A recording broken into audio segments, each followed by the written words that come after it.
Salam, hər vaxtınız xeyir olsun əziz müəllimlər, şagirdlər və biologiya sevərlər. Biz bu videomuzda sizinlə ABC Akademiyanın sınaq toplusundan, biologiya sınaq toplusundan təbii ki, sınaq 21-in testlərinin izahlarını verəcəyik. Başlayırıq birinci sualdan.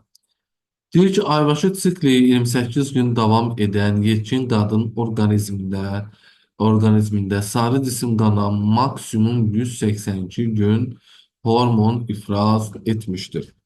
Biz hemen ne edirik?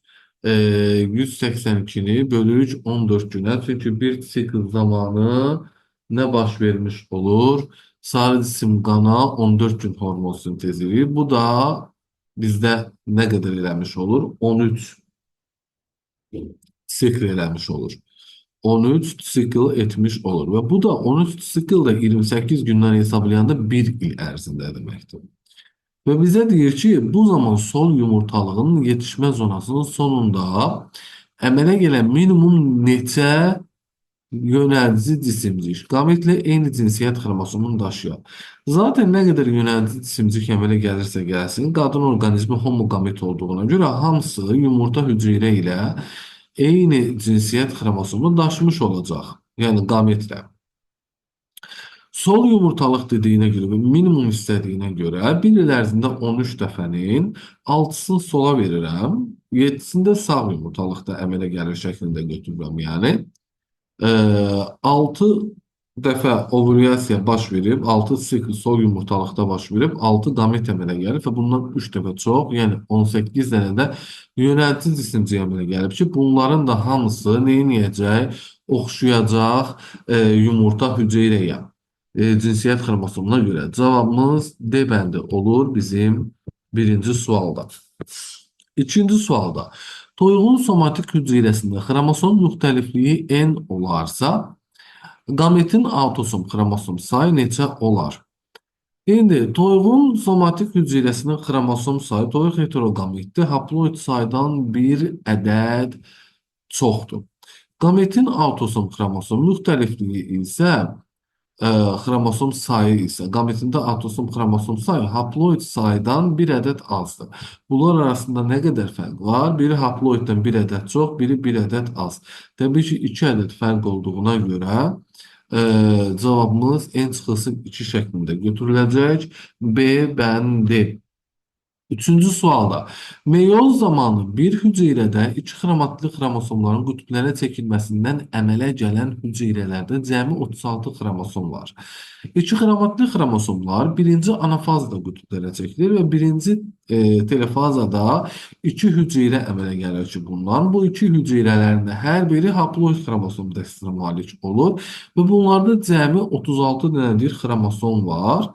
İkisində cəmi 36 xromosom var. Yəni hər bir haploid olduğuna görə n üstə gəlsin n bərabərdir 36-dırsa, haploid sayımız bizim 18'dir.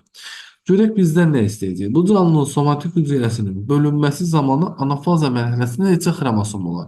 Anafaza mərhələsində düsturumuz 4n 4c'dir də, düzdürmü? N'imiz də 18 ise 4'ü vuraq 18'e və cavabımızı tapaq 72. Yəni B bəndim. Dördüncü sualda aşağıdaki sxemdə nefronda olan damarlarda glikozanın miqdarı verilmiştir. Hansı rəqəmlə verilən damar veya damarlar arteriyadır? Birinci arteriyaydı, gətirici arteriya. Üçüncü çıxarıcı arteriyadır. İkinci kapilyar yumaqdır, qərəbənzər kapsulun içərisində. Dördüncü yenə kapilyar şəbəkədir. Kapilyar şəbəkədir. Çünki bu da qıvrım kanalcıqların divarlarında olurdu. Beşinci de börek venasıdır. Ona göre bizim cevabımız olacak 1 ve 3 Y variantı. Beşinci sualda 180 nukleotiddən ibarət olan DNT molekulunda bütün nukleotidlər 4 ədəd rabitənin əmələ gəlməsində iştirak etmiştir. Bu molekulun üçləşməsi zamanı qırılan və əmələ gələn hidrogen rabitələrinin cəmi nəyə bərabərdir? DNT molekulunda əgər bütün nukleotidlər 4 rabitə əmələ gətiribsə, demək ki, bu DNT molekulunun başlanğıcında və sonunda guanin sitozin var, ortasında hamısı adeninlə timindir, nə varsa. Bu şekilde ancak 4 rabitə ola bilər DNT molekulunda. İndi bizdən hidrogen rabitəni istəyir. Hidrogen rabitə bərabərdir ümumi nukleotit üstə gəlsin guanin və yaxud da sitozin üstünündən və 180-in üzərində 2 gələrəm guaninin sayını. Bir əvvəldə var, bir sonda var da. Bu idi 182 dənə hidrogen rabitə DNT molekulunun özündə. Bir ikiləşməsi zamanı qırılan və əmələ gələn hidrogen rabitələrin sayı. Qırılan bir DNT molekulundadır, əmələ gələn 2 DNT molekulundadır. Cəmi 3 dənə DNT molekulu oldu. Ona görə 182-ni də 3-ə vurduğum zaman cavabım olacaq 546 D bəndi. Davam edirik. Altıncı sualda. Verilən hansı orqanlar maddələr mübadiləsinin son məhsullarını qandan çıxarır? Qandan çıxaran orqanlara demişdik, qaraciyər aiddir, böbrək aiddir və ağciyər aiddir. Yəni 1, 2, 4 olur. Bizim cavabımız Y bəndi. 7-ci sualda. İnsan orqanizmində verilənlərdən hansının sayı təkdir? Verilənlərdən hansının sayı təkdir? Toxum kisəciyi 2 dənədir, uşaqlıq borusu 2 dənədir, prostat vəzi 1 dənədir amma. Toxumluq da 2 dənədir, toxumluq axacağı da 2 dənədir, amma prostat vəzi 1 dənədir. Cavabımız C bəndi. Cədvələ səsin X, Y, Z arasında olan asıllıq hansı məddədə doğru verilmişdir? Canlılar və bitkiler cüvərçində ön ətraf qurşağında olan sümüklərin növ sayı 3 növdür. Göl qurbağasında 4 növdür, ev itində isə 1 növdür. Bunları söylediğimiz zaman Y böyüktür X, o da böyüktür Z şeklinde olmalıdır. Yani cevabımız D bəndi. 9-cu sualda süd dişlərinin hansı hissəsini kətçi dişlər təşkil edir? 20 dənə süd dişimiz var. Bunun 8 dənəsi kəsci dişdir də. 20-də 8 bu da eləyir. 4-ə ixtisas aparanda 5-də 2. Yəni 2 bölünsün 5 nisbətində cavabımız C bəndi. 10-cu sualda insan dərisinin qatları xaricdən daxilə doğru hansı qrup toxumalardan təşkil olunmuşdur? Xaricdə epidermis qatı epiteli toxumasından, sonra derma və dəraltı piy qatı isə birləşdirici toxumadan təşkil olunmuşdur. Yəni cavabımız C bəndi olacaq. 11-ci sualda bir hüceyrədə ribosom orqanoidin aktivliyinin artması sitoplazmadakı molekullardan hansının miqdarının azalmasına səbəb olar? Təbii ki, amin turşuların miqdarı azalacaq, çünki zülalların tərkibinə keçəcək artıq. Suyun miqdarı artacaq, fermentin miqdarı dəyişməyəcək, ATF də istifadə olunduğuna görə miqdarı azalacaq. Yəni cavabımız B bəndi olacaq. Bu şəkildə qeyd eləmiş olduq. 12-ci sualda cədvələ əsasən X plus Y ifadəsinin qiymətini tapın. İnsan orqanizmində sinir toxumasının növ sayı 1 dənədir. Əzələ toxumasının növ sayı 3 dənədir. Bunları cəmləyəndə cavabımız A bəndi 4 etmiş olur. Aşağıdakı sxemdə tozcuqların əmələ gəlməsi təsvir olunmuşdur. Bir sxemə əlaqəli verilən ifadələrdən hansı yanlışdır? Birinci nömrəli proses, yəni ana tozcuq hüceyrəsindən mikrosporun əmələ gəlməsi. Yəni proses zamanı homolojik xromosomlar bir-birindən ayrılır. Demək, bəli, cüt homolojik xromosomlar bir-birindən ayrılar. Meyoz bölünmə gedir çünki burada. B bəndində deyir ki, ikinci proses zamanı, yəni mikrospordan tozcuq dənəsinin əmələ gəlməsi zamanı nüvələr mitoz yolla alınır. Əmələ gələn nüvələr, yəni vegetativ və generativ nüvə, bəli, mitoz yolla bölünmə nəticəsində alınır. Doğrudur. Üçüncüdə deyir ki, tozcuq dənəsində vegetativ və generativ nüvələr olur. Doğrudur. Mikrospor və tozcuq dənəsi eyni genotiplidir. Mitoz bölünmə ilə getdiyinə görə eyni genotipli olur. Doğrudur. Ana tozcuq hüceyrəsindəki DNT miqdarı ilə bir tozcuğun DNT miqdarı eynidir. Xeyr, çünki ana tozcuq hüceyrəsi diploiddir. Ama tozcuq özü haploiddir. Ona göre DNT miqdarı eyni olmaz. Cevabımız Y bəndi. Sonra 14-cü sualda. Cədvələ əsasən X-in qiymətini tapın. Həşəratda olan qarıncıq buğumlarının sayı ümumi stigmaların sayı. Tamam.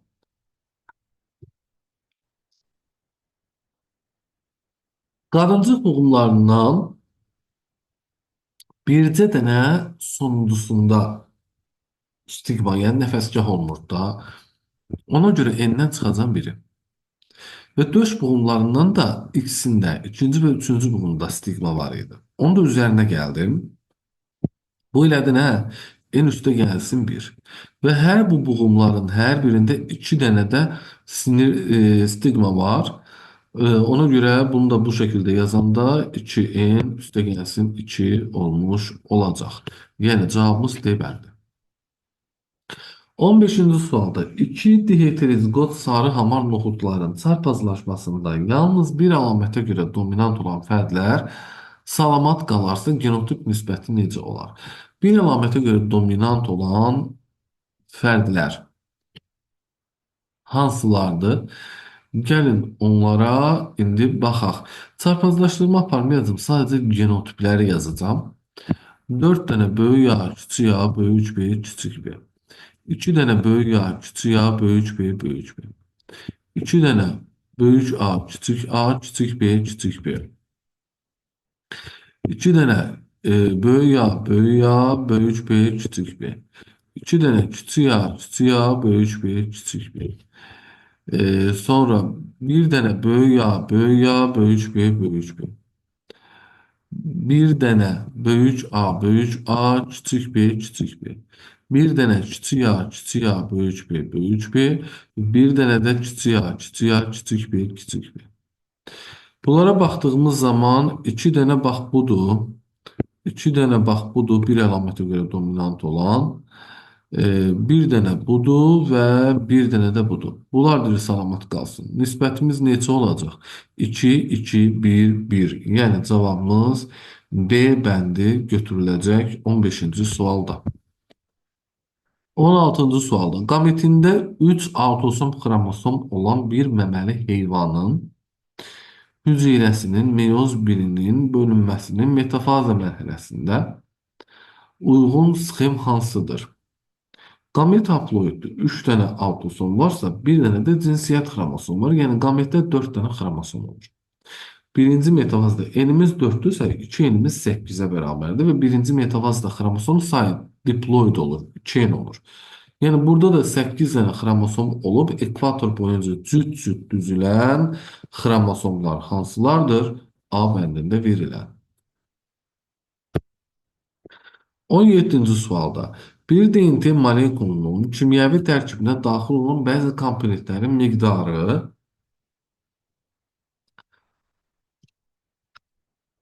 aşağıdakı qrafikdə verilmişdir. Verilənlərdən hansı bu molekulda olan hidrogen rabitələrin sayının cəmini əks etdirir?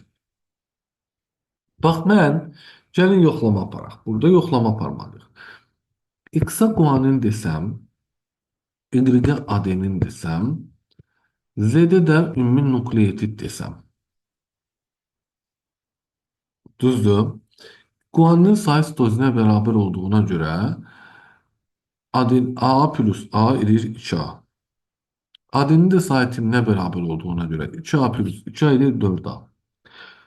Bütün nukleotidlər toplayanda elədi 6A, həqiqətən də nukleotidlərin ümumi sayına bərabər olmuş olur. İndi gəlin hidrogen rabitəsini tapaq bundan. Hidrogen rabitə bərabərdir. Ümumi nukleotid plus guanin düsturundan ümumi nukleotid 6A'dır. Üstə gəlsin. Guaninin sayı da A'dır. Bu edir 7A. Yəni ikinci uyğun gəldi. İndi bir də gəlin əksinə düşünək. Adeninin sayını A ilə işarə eləsək, guaninin sayını 2A ilə işarə etsək, nukleotid yenə 6A olsa, adenin ilə guaninin yerini dəyişdik. Yenə hidrogen rabitəsi bərabərdir. Ümumi nukleotid üstə gəlsin guanin düsturundan. Nukleotidin yerinə 6A, üstə gəlsin guaninin də yerinə 2A-lı yazsam, cavabım eləyəcək 8A. Yəni doğru cavabımız bizim olacaq Y bəndi 2 və 3. 18-ci sualı. Göz qapaqları meydana çıxdı Devon dövründə suda burada yaşayanlar yaranan zaman. Cavabımız C bəndi. 19-cu sualda. Verilmiş qida zənciri sxemində dovşanın otdan aldığı enerjinin itə ötürülməsi göstərilmişdir. Bu qida zəncirində bir halqadan digərinə keçdikcə enerji itkisi minimum olur. Yəni minimum enerji itkisi 80% itki olur. 80% itki olur yani. Yerdə qalır 20% keçir. 20% keçdiyi zaman ne olur? Əvvəldən sona gedəndə 5'e bölürük. Sondan əvvələ gələndə 5'e vururuq. Ona görə 10.000-i 5'e böləcəyik. Bu canavarın bədənində olacaq 2000. 10.000-i 5'e vuracağıq. X-də olacaq 50.000. Deyir ki, x çıxılsın y fərqi neçə kilojoule olar? Təbii ki, cavabımız D bəndi 48.000 kilojoule olmuş olar. 20-ci sualda ürək və bədənində dövr edən qan növlərinin sayı eynidir. Akullanın çıxdıq, ürəyində bir növ, bədənində 2 növdür. Timsahda çıxdıq, ürəyində 2 növ, bədənində 3 növdür. Göyərçinin ürəyində 2, bədənində 2, kərtənkələnin ürəyində 3, bədənində 3, ev itinin ürəyində 2, bədənində 2, anadontanın ürəyində 1, bədənində 2 növ qan olur. Cavabımız 3, 4, 5, yəni D bəndi olacaq. Sonra, sonra əzizlərim, gəldik 21-ci sualda. Bir yanlış cavabı seçin. Bir uşaqlıq borusudur, 2 uşaqlıqdır, 3 yumurtalıqdır. Deyir, 2-də həm rüşeym, həm də dölə rast gəlinir. Bəli, doğrudur. Uşaqlıqda həm rüşeym, həm dölə rast gəlinir. 3-də yumurta hüceyrənin tam yetişdiyi yerdir. 3 yumurta hüceyrənin tam yetişdiyi yerdir. Xeyr, yumurta hüceyrənin tam yetişdiyi yer uşaqlıq borusudur. Elə səhv cavabımız budur da, B bəndidir. Sarı cisim 3'də əmələ gəlir. Bəli, yumurtalıqda sarı cisim əmələ gəlir. Zigot 1'də bölünür. Bəli, doğrudur. Boruda bölünməyə başlayır. Rüşeym mərhələsi 2'də başlayır. Doğrudur. Doğrudur. Uşaqlıqda rüşeym mərhələsi başlayır. 22-ci sualda M üstə gəlsin N bərabərdir 60 olarsa X-in qiymətini hesablayın. Cinsiyyət vəzləri veriblər. Cinsiyyət vəzləri veriblər. Və böyümə mərhələsində ilkin cinsiyyət hüceyrələrinin sayını X və 2Y göstəriblər. X və 2X göstəriblər. Toxumluqda və yumurtalıqda uyğun olaraq. Yetişmə mərhələsində əmələ gələn qametlərin sayı toxumluqda olacaq 4X. Başlanğıc hüceyrədən 4 dəfə çox qamet yaranır. Yumurtalıqda başlanğıc hüceyrənin sayı qədər. Bunları cəmlədik. Bərabər elədik 60'a.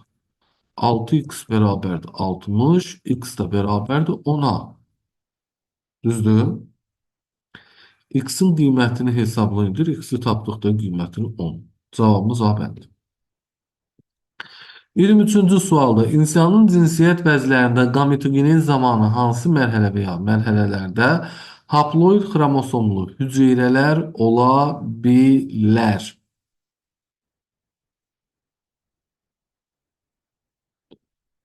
Haploid xromosomlu hüceyrə ola bilər, ancaq yetişmə mərhələsində də. Başqa yerdə ola bilməz. Çoxalmada da diploiddir. Böyümədə də diploiddir, yetişmədə də. Yəni diploid də ola bilər, haploid də ola bilər. Yəni cavabımız yalnız 3 bəndi. 24-cü sual. Qametlərin saflığı hipotezi hansı bitkiyə aid edilə bilər? Qametlərin saflığı hipotezi diploid və haploid xromosom dəstinə malik olan orqanizmlərə aid edilir. Poliploid orqanizmlərdə qametlər saf olmaz. Ona görə cavabımız B və C, A bəndi olacaq. 25-ci sualda şəkildə təsvir edilmişdir. Heyvan hüceyrəsində mitoz bölünmədə Sitoplazmanın bölünməsidir. Çünki xaricdən daxilə doğru boğumlanma əmələ gətirərək bölünür və burada aktiv miyozin telləri rol oynamış olur. Bu da təbii ki, nə zaman olur? Heyvan hüceyrəsində mitoz bölünmənin telofaza mərhələsində. Yəni cavabımız burada olacaq A bəndi. 26-cı sualda. Hansı rüşeyin təbəqələrinin törəmələri insanın istənilən orqanının tərkibində mütləq olur? E, epidermis hər yerdə var da. Dəqiqə yox. Törəmələridir. İnsanın istənilən orqanının tərkibi mütləq olur. Qan hər yerdə var. Qan hər yerdə var. Bir də sinir hər yerdə var. Ona görə cavabımız 1 və 3 deyə düşünürəm. D bəndi. D bəndi. İstənilən orqana qan da gəlir, sinir də gəlir. Qan mezoderma mənşəlidir, sinir ektoderma mənşəlidir. 27. Şəklə əsasən verilənlərdən hansı doğrudur? Aha. A ağıl dişidir. B e, kiçik yazı dişidir. C köpək dişidir. D də kəsici dişdir. Deyir ki, A dişləri 12 yaşında çıxır. Xeyr. 16 yaşdan sonra çıxmağa başlayır. C dişləri hər iki tərəfdən öz diş növü ilə qonşudur. Xeyr, öz diş növü ilə heç qonşu olmur bu. A dişləri ağız boşluğunda 2 dəfə çıxır, xeyr, 1 dəfə çıxır. B dişləri süd dişlərində olmur. Kiçik ağız dişi süd dişlərində olur. D dişləri hər iki tərəfdən öz diş növü ilə qonşu ola bilər. Bəli, ortadakı kəskin dişlər hər iki tərəfdən kəskin dişlə qonşudur. Cavabımız Y bəndi olacaq.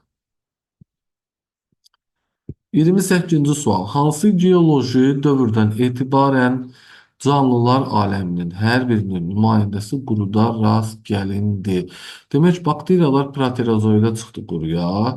Keçdi Kembri ordubikdə bitki və göbələk çıxdı quruya. Silurda isə heyvan çıxdı quruya. Artıq silur dövründə bütün aləmlərin nümayəndələrinə quruda rast gəlmək olardı. Cavabımız A bəndi. Plazmatik membran eukaryot orqanizmlərin neçə aləmində olur? Plazmatik membran bütün aləmlərin nümayəndələrində var. Cavabımız C bəndi. Eukaryot dediyinə görə 3 götürürük burada. 30-cu sualda növdaxili mübarizəyə aiddir. Yüksək dağ zirvələrində bitən bitkilərin soyuqla mübarizəsi əlverişsiz mühitlə mübarizədir. Populyasiya fərdlər arasında qida uğrunda mübarizə. Bəli, bax bu bir populyasiya olduğuna görə növ daxili olacaq. Yırtıcı və onun ovu arasında mübarizə növlər arasıdır. Enliyarpaq meşədə yağışlarla bitən müxtəlif növ bitkilər arasında mübarizə müxtəlif növ dediyinə görə növlər arasıdır. Səhra bitkilərinin quraqlıqla mübarizəsi əlverişsiz mühitlə mübarizədir. 31-ci sualda hansı hormonu ifraz edən vəzi insanın heç bir bədən boşluğunda yerləşmir? 100% burada boğazda olan vəzilərə baxacağıq da, yəqin ki. Bəli, trioksin qalxana bənzər vəzinin hormonuydu ki, bu da boyun nahiyədə yerləşirdi, boşluqda yerləşmirdi. 32-ci sual. Səhv fikri müəyyən edin. Hörümçək-cimlər sinfinin nümayəndələrində zəhər vəzsi olmaya bilər. Bu doğru bir fikirdir. Bövlərdə, gənələrdə zəhər vəzsi yoxdur. Mürəkkəb gözlər olur. Xeyr. Heç birində mürəkkəb göz yoxdur. Mürəkkəb göz olmur. Hörümçək-cimlər sinfinin nümayəndələridir. B bəndi. 32-ci sualda. Tor vəzləri olmaya bilər. Gənələrdə, əqrəblərdə tor vəzləri yoxdur. Bığcıqları olmur, doğrudur. Xortum ola bilər. Bəli, gənədə ola bilər. 33-cü sualda insanda parasimpatik sinir tənzimi baş beyin tərəfindən tənzim olunmayan orqanlar. Çanaq boşluğunda yerləşən orqanlar və bəli, elə bir dənə çanaq boşluğunda yerləşən orqanlar demişdik. Silik kisəsi, cinsiyyət orqanları, Bunları qeyd edirik. 2 və 3 D bəndi. 34-cü sualda verilən qurdların hansının inkişaf mərhələsinə həm insanın həm böyük həm də kiçik qan dövranına aid damarlarda rastlayanlar. Bu ya insan askardı olacaq, ya ankilostoma olacaq, ya da dənəmə ekzemafok olacaq ki, həm böyük həm də kiçik qan dövranındadır. Burada da elə cavabımız 1, 4, 5, yəni B bəndi olacaq. 35-ci sualda sakit halda insanın ürəyinin mədəcikləri 6 dəqiqə diastola vəziyyətində olmuşdur.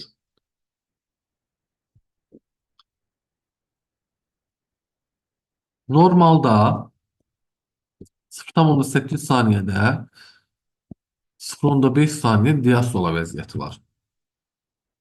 Düzdürmü? 6 dəqiqə də isə x qoyuram bura. X bərabərdir 0,8 vurulsun 6 bölünsün 0,5. Bu da nə qədər eləyəcək? Bir dəqiqə kalkulyatorla hesablayaq.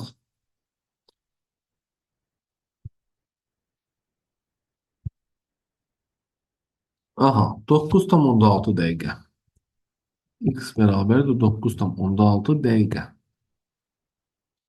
İndi bizə nə deyir ki, bu zaman ərzində insanın ağciyər alveollarından qana keçən oksigen qazının və xaric etdiyi havadakı karbon qazının miqdarını müvafiq olaraq hesablayın. 1 dəqiqədə 16 tənəffüs hərəkəti olduğuna görə 9,6 dəqiqəni vuraram 16-ya. Yox, 9,6 dəqiqəni saniyə çevirərəm. Vuraram 60-a. Bölərəm 16-ya ki,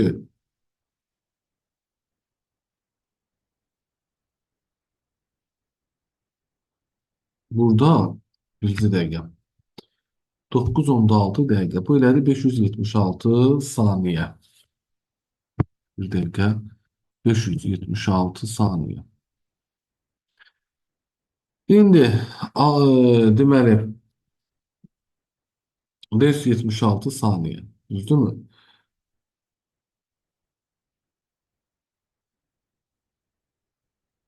Diastola deyilmiş, sistola vəziyyətindəymiş. Məsələni əvvəldən səhv oxumuşam. Ona görə deyirəm cavabda niyə səhvlik alınır ki? Sistola verilmiş. Mən də diastola oxuyuram burada bayaqdan. Və deyirəm məsələ niyə alınmış? X da bərabərdir. Deməli, 8-i 6-ya vuranda 48 3-ə böləndə 16 dəqiqə. 16 dəqiqə. 1 dəqiqədə 16 tənəffüs hərəkətidirsə, 16 dəqiqəni tapmaq üçün 16-nı vuraram 16-ya. Bu eləyər 256 tənəffüs hərəkəti. Və hər tənəffüs hərəkəti zamanında qana 25 santimetr kub oksigen daxil olduğuna görə 256-nı bir dəfə vuraram 25-ə. Və cavabımı taparam 6400 millilitr oksigen. Və 20 santimetr kubda karbon qazı xaricə çıxır. 256-nı 20-yə vuranda da 5120 millilitr karbon qazı olacaq. Yəni cavabımız B bəndi. Bu şəkildə. Əvvəlcədən testlərə baxıb işləməyib eləmək bax bu deməkdir də. Arada bir mexaniki səhvlər olur. Amma düzəltdik əsas odur. Şəkildə iki fərqli görmə qüsurları təsvir olunmuşdur. Bir şəkil əsasında uyğunluğu müəyyən edin. A yaxından görmədir, B uzaqdan görmədir. Bir aiddir B-yə. Anadan gəlmə səbəbi göz almasının qısa olmasıdır. Bu da B-yə aiddir. Sonradan qazanılma səbəbi billurun qabarıqlığının zəifləməsidir. Yəni billurun qabarıqlığı azalır şəklində qeyd eləsək, bu uzaqdan görmədədir. Ona görə 3-ü də aid elədik bura. Sonradan qazanılma səbəbi billurun qabarıqlığının artmasıdır. Bu yaxından görməyə aiddir. Ana gəlmə səbəbi göz alması uzunsov olmasıdır. Bu da yaxından görməyə aiddir. Və yaxından görmə qüsurudur. Bu da aid A-ya. A-ya 4, 5, 6, B-yə 1, 2, 3. Yəni 36-cı sualın cavabı B bəndi olacaq.